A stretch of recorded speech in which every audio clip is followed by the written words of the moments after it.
Hey guys, welcome to Tutorial Guru. Today we'll be learning how to rename a contact on WhatsApp, and now let's dive right in. Now to rename a contact on WhatsApp, first open up your WhatsApp on your phone, and after that guys, you can see the plus button over here at the bottom right corner of the screen. Tap on that plus button, and over here guys, all of your contacts will be over here. Now in order to change their name, open the contact chat box of whom you want to change the name, and after opening their chat box at the top of the screen, you can see their name.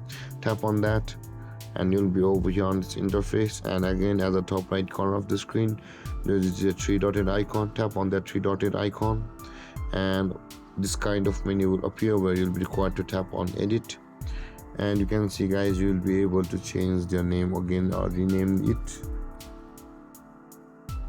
And let's tap on the save button, and you can enter the last name and change the phone number as well. Also tap on save after that, and you can see guys, the name has been changed. And there guys, this is how to change the name of a contact on WhatsApp. And if you have any confusions or questions regarding the topic, feel free to comment in the comment section below, and don't forget to like, subscribe and hit that bell icon for more videos. Thank you for watching guys. Peace.